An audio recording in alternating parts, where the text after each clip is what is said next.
it's me, Renee. I'm back. So today I'm here for a top 5 list. It's Wednesday. I can't start going to like a routine of doing 5 lists on Wednesdays. Very fun. So this is a bit throwback because it used to be top 5 Wednesday, like this thing.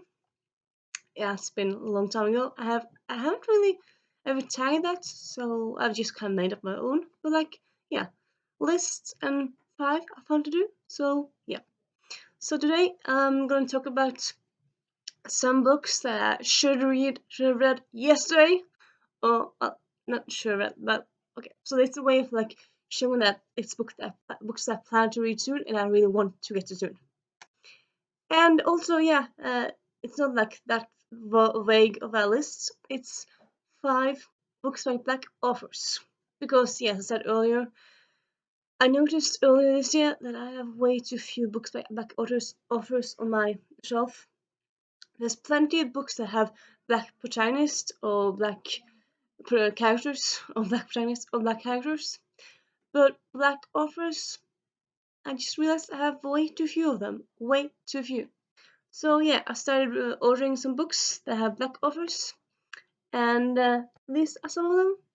Some you've seen and some you haven't. So this is kind of like a sneak peek into my new books.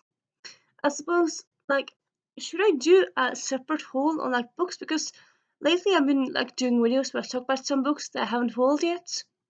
So should you haul books that you already shown on videos, or is that doubling up? I suppose if you want to, I suppose I might do that. But yeah, anyway, I'm getting to a list. The books. So I have a bit of a mixer really, and yeah, as I said, the books I really want to get to soon. Some of them are like I've got a perfect way to read you soon, and some like maybe in August, but I want to get to you soon. And I'm a mood reader, so I might pick up all these 5, like the next 5 books I read, or I might not. Who knows? First, we have Unveiling Love by Vanessa Riley. So it's the complete Regency suspense tale. I don't know why it says complete. Maybe other people have bought the incomplete one. Maybe there's been different versions of it. I'm not sure. And yeah, so first heard of, I was about to say this book. No, actually I first heard of this author back in April. Yeah, April, when I watched May, when I watched again, remembering words. There was that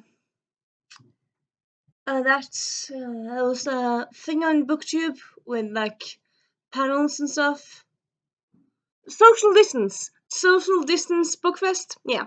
So the Distance Bookfest had a panel with diverse romance authors where Vanessa Riley was included, and she wrote and writes historical fiction, while the others in the panel did not. So it's kind of fun to like have that dynamic where she would often answer questions with like, yeah, because of historical facts and because of blah blah blah, and the others wouldn't really have that aspect to it. Still, yeah, it was fun, and yeah, I just loved her answers and her vibe in that video. So I was like, you know what, Vanessa Riley, I'm gonna check you out. And also, I've seen other people who recommended her afterwards, so I felt like, you know what, I'm gonna buy you. So yeah, this one takes place in Regency, England. I think most, at least I suppose it's a bit silly of me saying most because I haven't done that much research, but a lot of her books, I think, have interracial marriage, at least when this one have, I know. So that's fun. So yeah, you have like that unicorn thing where you have like a BIPOC person in the past. Is it possible? Yeah, that did exist back then as well. So yeah, I really like this cover. And I suppose why did I choose to write this book, not any one of her else books? Honestly, it was kind of like because I just wanted to like start some books by her, like get some books by her. It's kind of like a toss coin, and this one I kind of ended up buying simply because that's the one that was available. All the others were outsold. So yeah, but yeah, I'm gonna guess that it's a good one. I tried to ask people like which Vanessa Riley book I should start with, and I didn't really get any like particular tips other than like start from the beginning. And I think most of her books like are either companions or like standalones, so it doesn't really matter where I start.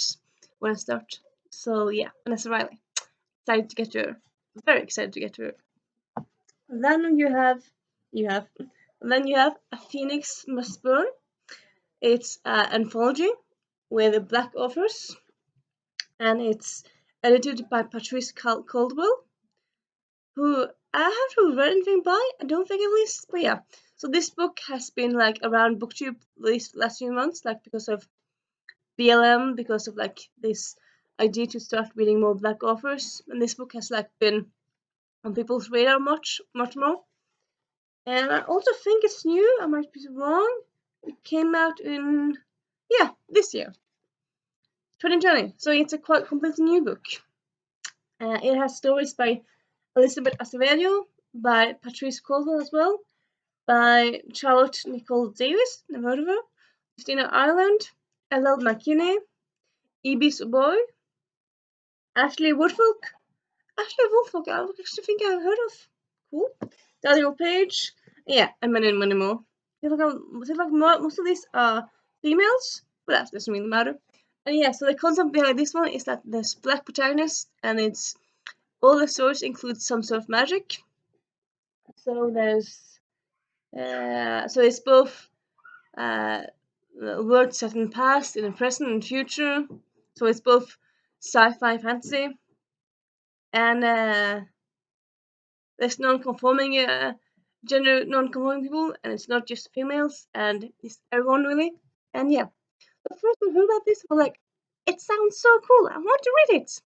Then lately, I've seen some reviews saying that it's not that good, giving it 2 or like 3 bad stars, like 3 light stars, not 3 like amazing stars.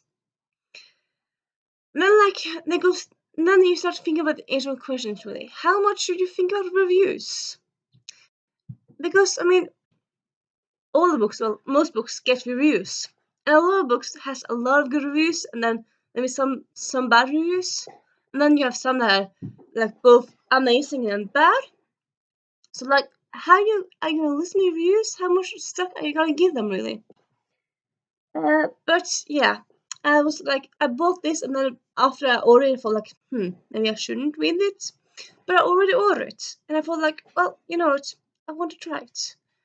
Because chances are I might like some of these because it's an anthology. So chances are I won't like any of the stories is slim. Even like with the last anthology I read, I was Meet Cute. I read that in June. I didn't like a lot of stories, but I loved some of them. So yeah, not like any of them. It's gonna be a hard task to do really. And yeah, I'm thinking probably like some of them. Hopefully I like them all. Who knows? Then we have Kindred by Octavia Butler. So this one I actually got for my birthday. So I got it several weeks ago. So yeah, it's been, I suppose it's the one that's been like on the longest for in my in my possession. But the longest like this and the last two has like been in my TBR for longest. The longest being a few weeks. But yeah, and this one is actually fantasy starring fantasy starring fantasy starring a black girl, and it takes place both in 1976 and 1815. So I'm not completely sure if it's like a time slip or something, but it seems like pretty sure that's some sort of time travel element to it. I love time travel, and Octavia Butler is like a very known black American author.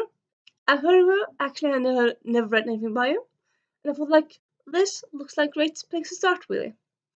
But also, I'm pretty sure it could actually work for Fuckathon, because originally I'd planned to read another book for Fuckathon, stamped by Ibram X. Kendi, but I have it on audiobook, and I kind of like, I suppose kind of overdid it, the audiobook listening I've done this half year, so now I'm kind of like needing like some break and not just listen to audiobooks all the time, which I often do lately.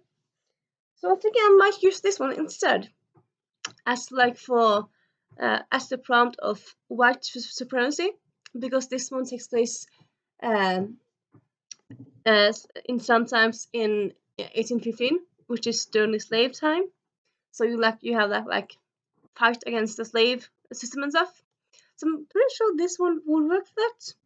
Well, I suppose it's kind of hard to like know when you haven't read a book before which prompt it will work for, like because not all the prompts are like clear in the summary. But yeah, I really want to get this soon, and yeah, I'm gonna prioritize reading this soon. I think of all this will probably be the one I get to fast first. Though again, I'm a mood reader, so who knows? I don't. Then we have The Wedding Party by Jasmine Guillory. So I read the wedding dates several that's years ago, no, several months ago, and I really enjoyed it. But I loved it. Yeah, I suppose I slightly loved it. Yeah, I really loved it. I think some people who didn't really like it and didn't really like clash with it, but yeah, I really liked it. But yeah, I'm really excited to get to more of Jasmine Guillory's books.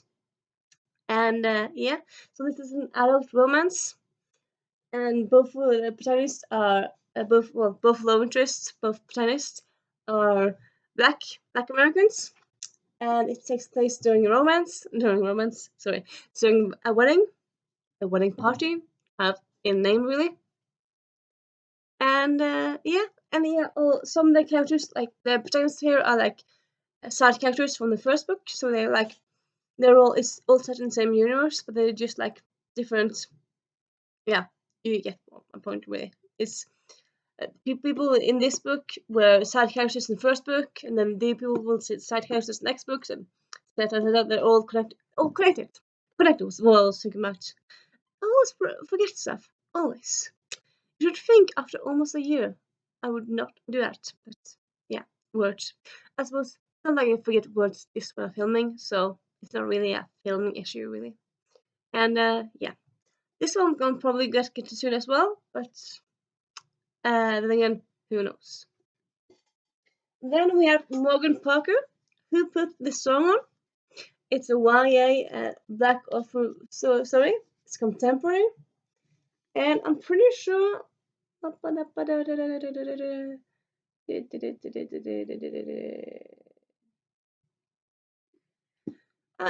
imagining that this one has queer aspects, but I might be wrong. But anyway, there's like, well, as you see, like from the title, is music aspects to it, and yeah, it's contemporary and it's YA, and yeah, as a lot of people, I didn't really get 100% focused on reading much black narratives before like this year, before May and stuff. I've read some before, and I haven't read that much. I try to see what's out there, and I suppose yeah, a lot of lists for May and stuff, but soon, of course, well, you would think, as you would think, a lot of the lists were sold out, so I kind of bought what was available. But this one looks fun. Also, it's kind of fun to read a book you haven't heard that much about, really. You go into it with few expectations. I really like that. I think that's very fun. And yeah, so that's my little bundle of books. My black offers. I need to read now. Well, yesterday. Though, yeah, who knows when I will get to them. And I get some soon. Before the end of the year. Pretty sure I will do that. Pretty sure I'll do that. And yeah, hope you have a nice evening, day, or night, wherever you are. And yeah, see you later.